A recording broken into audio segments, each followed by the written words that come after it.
Hello, everyone, and welcome to the Happiness Journey with Dr. Dan podcast, where every journey is worth living.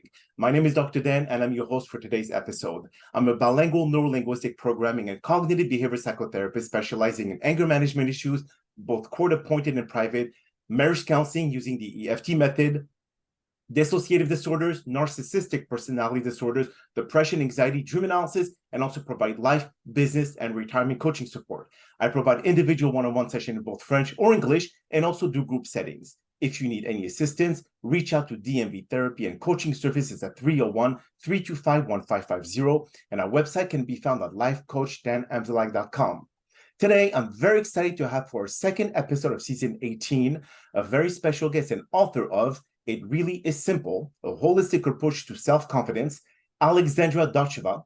And just like every of my past episodes, I will leave it up to the guests to properly introduce themselves, as no one can do a better job. Alexandra, the floor is yours. Thank you for having me, Dr. Dan. Such a pleasure to be here and meet your listeners and audience. Yes, my name is Alexandra Dotcheva. I am a former violinist. I was a violinist for 29 years, and then I became a registered nurse.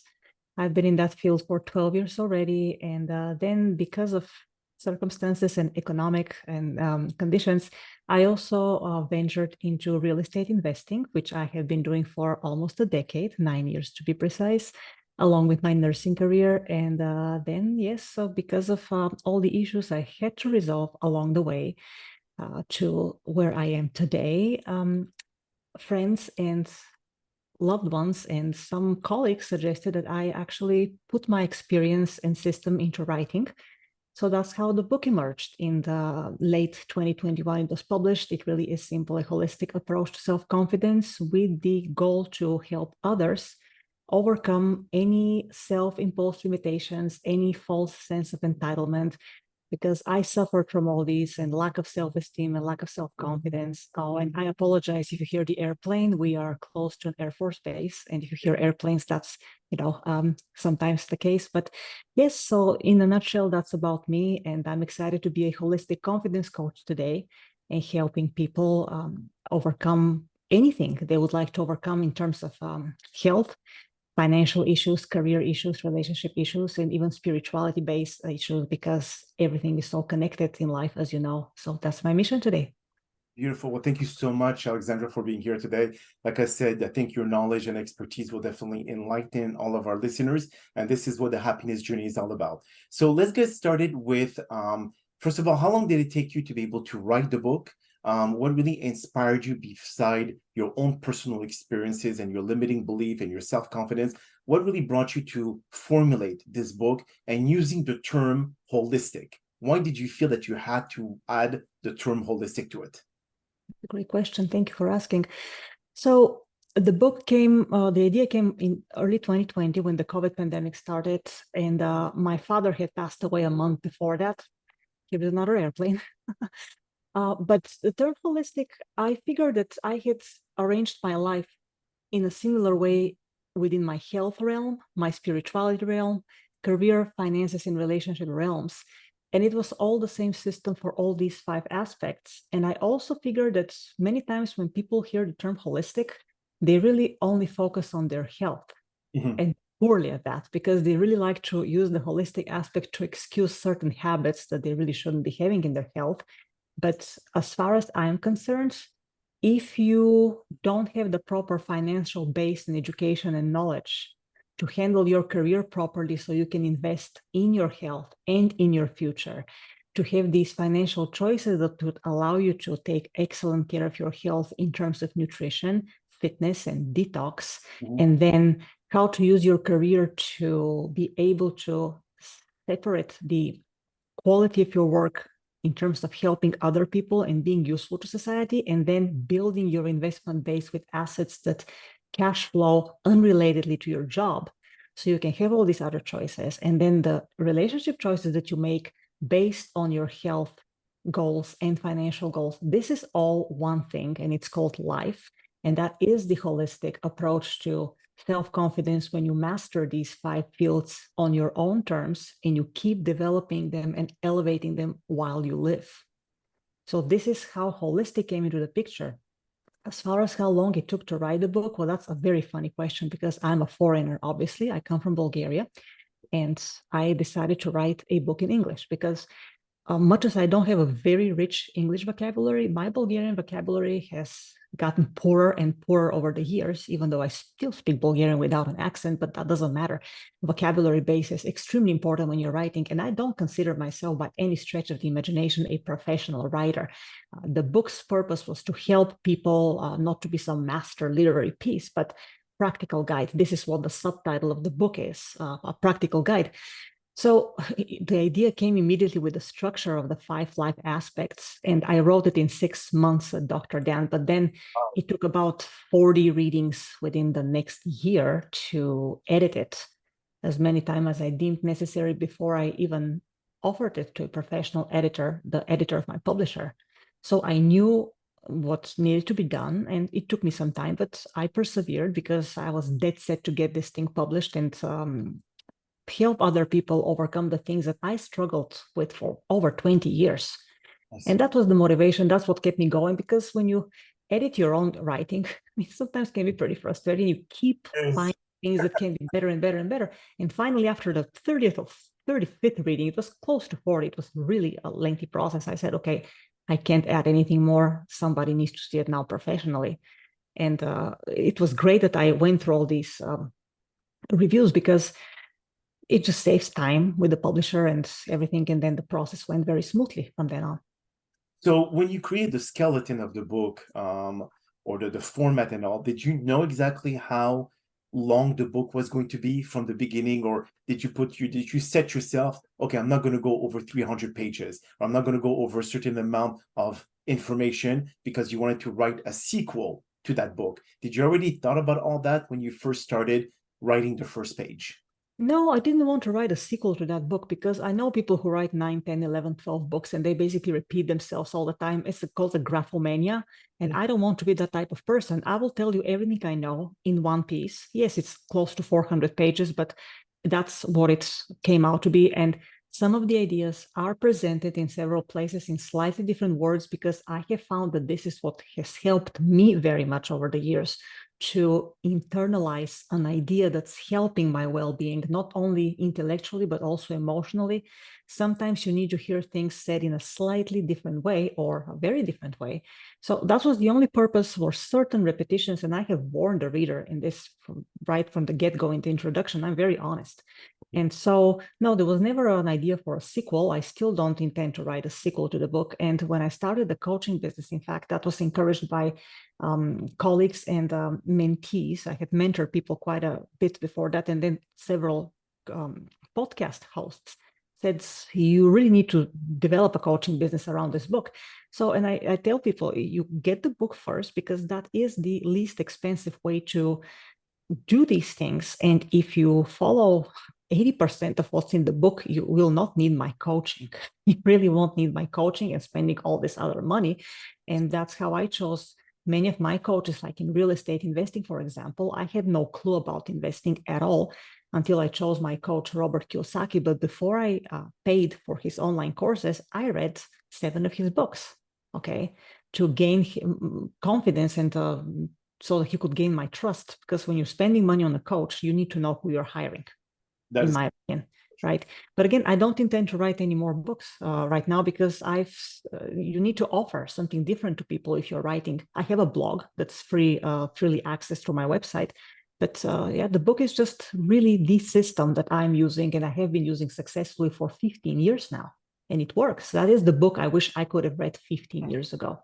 Yes. So it's good that you at least took the initiative, Alexandra, to be able to formulate in a way that is easy to understand. Because again, nowadays people don't have time to do anything. We're so busy, we're swamped with so much responsibility, so many responsibility, that we don't even have time to sit down and actually read anything. So if you concise the information in a way that people can actually digest it, understand it, and implement it, then you've won the desire of your readers. And that's what's really most important. Because like just looking behind you with all the books that you have on your shelves, just imagine how many people read or write books about similar topics. But yet, if you know how to capture the attention of your readers, then you've met that goal. And this is what it's all about, to be able to get them to be interested in just not reading and then closing the book and putting it to a shelf, but actually implementing everything that they understood from that book. So that's actually something that is great. So let's go back a little bit into the beginning of the podcast when you spoke something about entitlement, okay? Do you cover a specific chapter about that book? That because in my mind, Alexandra, tell me if I'm right or wrong, when someone has an entitlement mentality, they feel like the world owes them something. This is what the new generation that we have right now, the millennials or the Generation Z or whatever they call this generation, but they always feel that, oh, well, I'm me and people have to bend backward and forward for me, etc. So, but then when you have a self-confidence issue, aren't they those two, entitlement personality and self-confidence, are polar opposite to each other? Because if you're entitled, you don't have a problem self-confidence, and vice versa. So how do you explain the I would say disparity between both, or the paradox, if we would call it? Sure. Entitlement and self-confidence can be confused for the same thing, because when you're entitled, like you said, you think the world owes you something and you're confident that you will get it without necessarily having any results to back your skills or abilities up, right? With confidence, however, you should be based on results. And your confidence, to me, is the absolute belief in yourself that you will solve whatever problem life throws your way, but you will solve it responsibly, and you first and foremost hold yourself responsible for solving that problem. You may ask for help and knowledge from people respectfully, but it is ultimately your responsibility to solve your problem, and that's what builds self-confidence. So that's not entitlement, because you're not expecting everybody else to solve your problems. And as far as the current generations, I don't think it's entitlement is necessarily only attributive to them, because entitlement has been the case ever since humanity has been the case. Every generation has felt entitled at some point, and then they quickly realize, some of them faster than others, that nobody owes you anything, right? But see, I can give you an example. I covered entitlement to an extent in chapter 1 in relation to my own life experience when I was young, because see, I came from a poor country. I'm Bulgarian, and Bulgaria was really, it's always been treated like the backyard of Europe, basically. And when I came to the States, for whatever reason, I thought that the rich, the wealthy, should be helping us and giving us their money and all that, because see, the poor people are entitled to the money of the rich. And it took me a while to learn that was really not the case, for a variety of reasons, good or bad reasons. But I also have had entitlement thoughts for several years in my life, and I'm the first one to admit it. So once I realized it was truly unfounded and there was no basis for it, and that I was ultimately responsible to solve all of my problems, of which 90% were self-inflicted to top it all, right? Things changed, and my perspective changed, and my responsibilities changed. It was not easy to reverse my life in the way to achieve what I wanted. Like I said, it took about 5 years for the good reversal, and then 5 more years to see the results after I made the decision to take my life into my own hands. I see. So entitlement is not only typical for today's young people. I think that will be cruel to say that. We all have been through that to some extent. And I see, the other thing is, my mother used to say, if I start getting bothered with the young people, that means I'm getting old really fast. So I also, to an extent, agree with that. But yes, there is a lot of entitlement everywhere, as it has always been. And it's a matter of just pointing to people, look, the sooner you realize that nobody owes you anything, that nobody really cares about you, unless you are useful to society in some way or another, you will have a very hard life in this society. Absolutely. But then again, when we look at your case versus others, you came from, like you said, a poor country. And when you came here, it was a culture shock, because obviously it was not following the same culture as Bulgaria. Well, those who have this entitlement personality, because they're raised in I would say maybe in a very wealthy environment, and they've been given everything in their life without them putting too much effort into it. So that also changed their mindset, their perspective into figuring out what is normal and what is not. And because of that, it creates a different kind of matrix in their mind that pushes them to believe that because I was raised in an environment that everything was given to me. I had maid, I have people cleaning my room, doing this, giving me money whenever I wanted. So that indirectly creates that kind of sense. And it's not because, yes, you came from another country, so you thought that this is how it works, but they're born inside the US, or they're born in an environment that is completely, I would say, out of their perspective, come to think of it. So each case by case is different. Obviously, that I would have exactly different type of entitlement. that's correct, exactly, or different time of like it's maybe polar opposite to each other, what you saw as being entitled and what they see as being entitled. But then again, you took the time to realize that this is not how things are run, especially here in this country. So when it comes to also, do you cover anything about limiting beliefs? Because limiting beliefs has also a direct impact on your self-confidence. If you feel that you're not worthy enough, that will affect your self-confidence long-term. Well, absolutely. That's what the book is all about, self-limiting beliefs.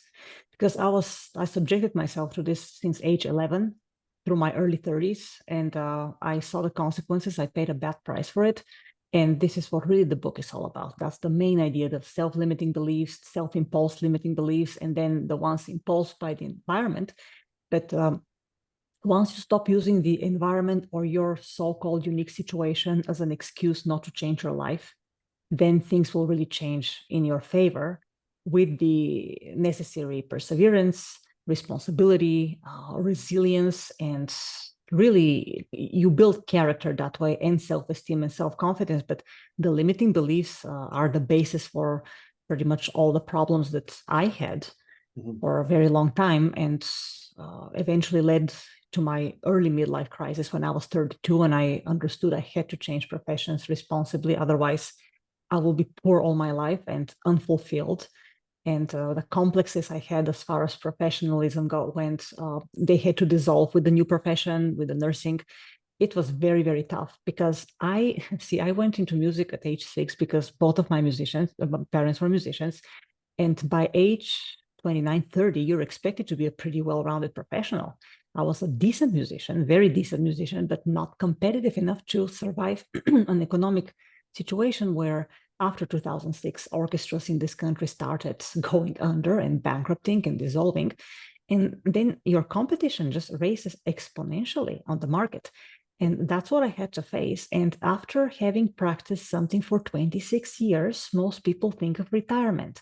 I didn't even have a full-time job at the time. And that sense of entitlement, okay, see, I put all these 7 to 9 hours a day for decades in the practice room, and I'm still not where I want to be professionally.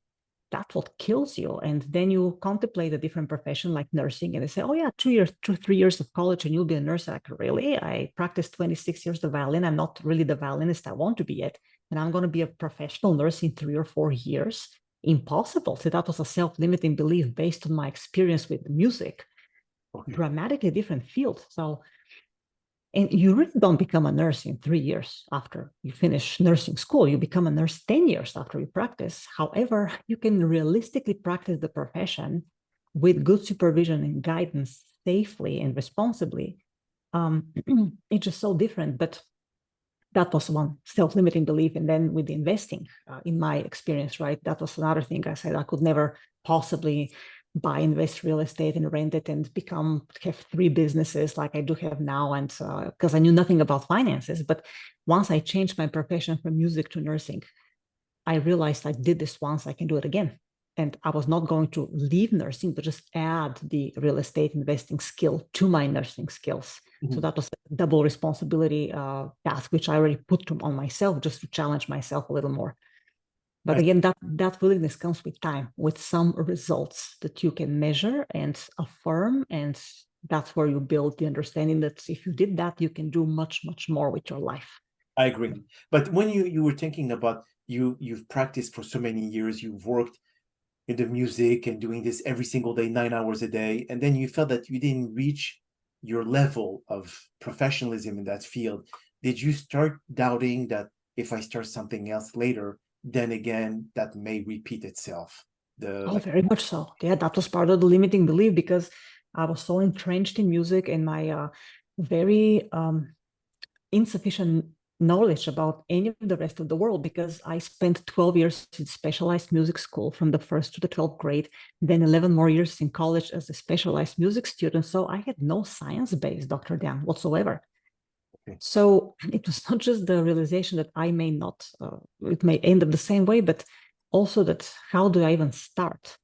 But when the reality of the economical situation in America hit all these orchestras, yes, it was a very difficult week when I said, okay, I'm going to go to nursing school because they only require 3 years of school and not 11 years in college, and I can have a job that's in demand anywhere in the world, everywhere. I will have a job, but I will have to apply myself really. And I was tired at that time because I was 32. I had been 11 years in college. In 2007, I defended my doctoral monograph. So I was a doctor of musical arts in 2007. And in 2008 is when all this hit me. And I spent a week in complete brain vacuum on the stage playing with the Syracuse Symphony Orchestra. Nothing made sense at that point anymore. It's like a horrible, horrible rock bottom thing, but there is no bottom actually. You just keep falling and you're going through the motions, but nothing makes sense. So this was a big transformational experience, highly depressing at the time, and eye-opening and humbling and everything that you don't want to encounter all at once. But I decided that I was not going to fail this time because there was no choice. My parents were across the ocean. I was financially responsible for myself. And I said, I'm not going to be poor in this life, period, whatever that takes. And that's what made it. That's what did it. Beautiful.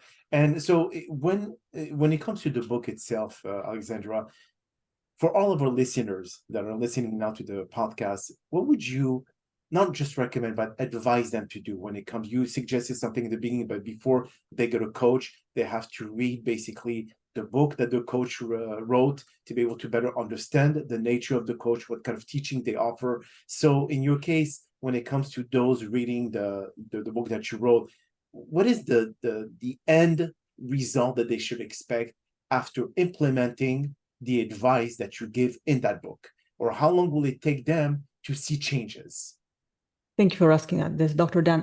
It entirely depends on their level of determination and their understanding of the healthcare system, the financial system, and the way relationships work. So at the end of the book, when they read it a couple of times, they should fully expect to be knowledgeable of a diet that is unassociated in any way with the profitable chronic conditions that kill Americans today, left and right, and plague America, to the benefit